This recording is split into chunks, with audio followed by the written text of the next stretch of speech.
Assalamualaikum warahmatullahi wabarakatuh. Selamat pagi anak-anakku semuanya. Apa kabar kalian hari ini? Semoga kalian dalam keadaan sehat dan baik-baik saja ya. Oke, hari ini kita akan mulai materi baru. Yuk kita simak bersama. Kita akan masuk tema 4, subtema 2, pembelajaran 1 mengenai pekerjaan di sekitarku. Pembelajaran hari ini ada 3 muatan.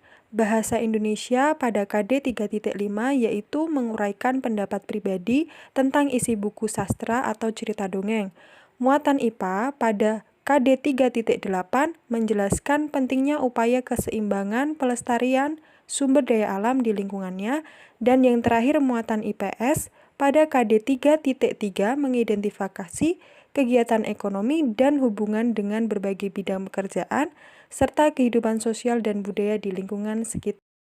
Masuk pada muatan yang pertama, yaitu muatan bahasa Indonesia mengenai inti cerita dalam buku sastra. Inti cerita dapat diketahui jika kita membaca dengan cermat. Selain itu, kita juga dapat mengetahui tokoh dan peristiwa jika kita membaca keseluruhan cerita dengan cermat. Mari kita simak contoh cerita di bawah ini. Pak Kadir hidup bahagia bersama keluarganya. Mata pencaharian Pak Kadir adalah bertani. Ia memiliki sebidang sawah yang tidak terlalu luas, namun berkat kerja kerasnya, hasil sawah tersebut dapat menghidupi keluarganya. Suatu ketika, wabah hama menyerang sawah para petani. Pak Kadir sangat sedih. Ia mengalami kerugian yang sangat besar karena serangan hama tersebut. Namun, Pak Kadir pantang menyerah dan tetap bersemangat. Ia pun mengajak para petani di desanya untuk bergotong royong memberantas hama yang menyerang sawah-sawah mereka. Akhirnya, mereka berhasil mengatasi kesulitan yang dihadapi. Nah, anak-anakku semuanya, setelah mendengarkan cerita yang dibacakan oleh Bu Guru tadi, kita dapat mengemukakan inti cerita setelah membaca dengan cermat tentu saja. Yang pertama, langkah pertama kita cari dulu tokohnya. Siapa tokoh dalam cerita di atas? Betul sekali, yaitu Pak Kadir dan para petani. Selanjutnya, peristiwa apa yang terjadi dalam cerita di atas? Tentu saja, di sana terjadi serangan wabah hama di sawah para petani. Nah, untuk inti ceritanya, apa ya? Apa inti dari ceritanya? Betul sekali, yaitu Pak Kadir dan para petani mengalami kerugian yang sangat besar karena sawah mereka diserang oleh hama. Namun, berkat kerja keras mereka, kerjasama mereka, kesulitan tersebut dapat teratasi. Masuk pada muatan yang kedua, yaitu IPA mengenai dampak pemanfaatan teknologi bagi keseimbangan alam. Salah satu pekerjaan yang memanfaatkan teknologi adalah nelayan. Saat ini, para nelayan sudah menggunakan kapal bermesin yang dilengkapi dengan GPS untuk melacak keberadaan ikan. Hal ini dilakukan oleh para nelayan untuk meningkatkan hasil tangkapannya. Namun, ada juga nelayan yang menggunakan bom ikan dan pukat harimau.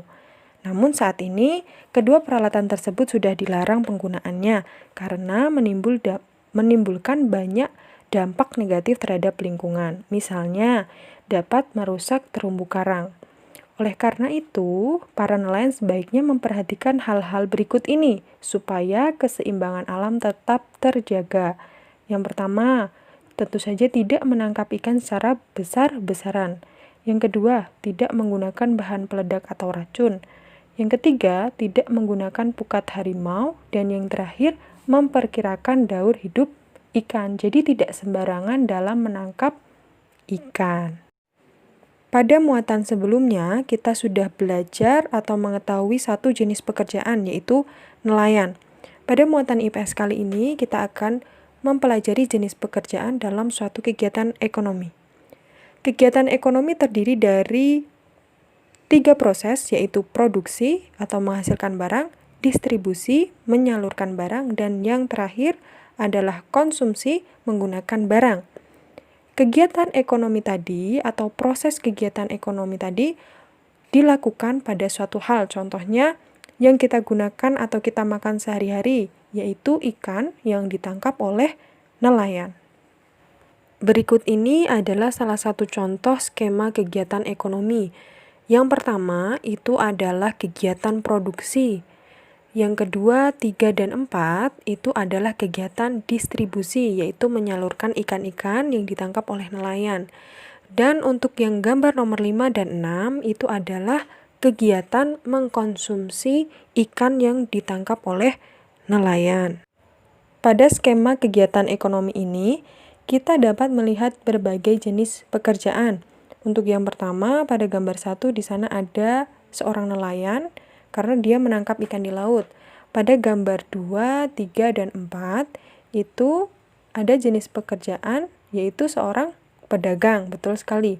Pada gambar 5 ada ibu rumah tangga dan yang gambar yang ke-6 ada seorang anak. Baik anak-anakku semuanya, itu tadi adalah materi pada hari ini.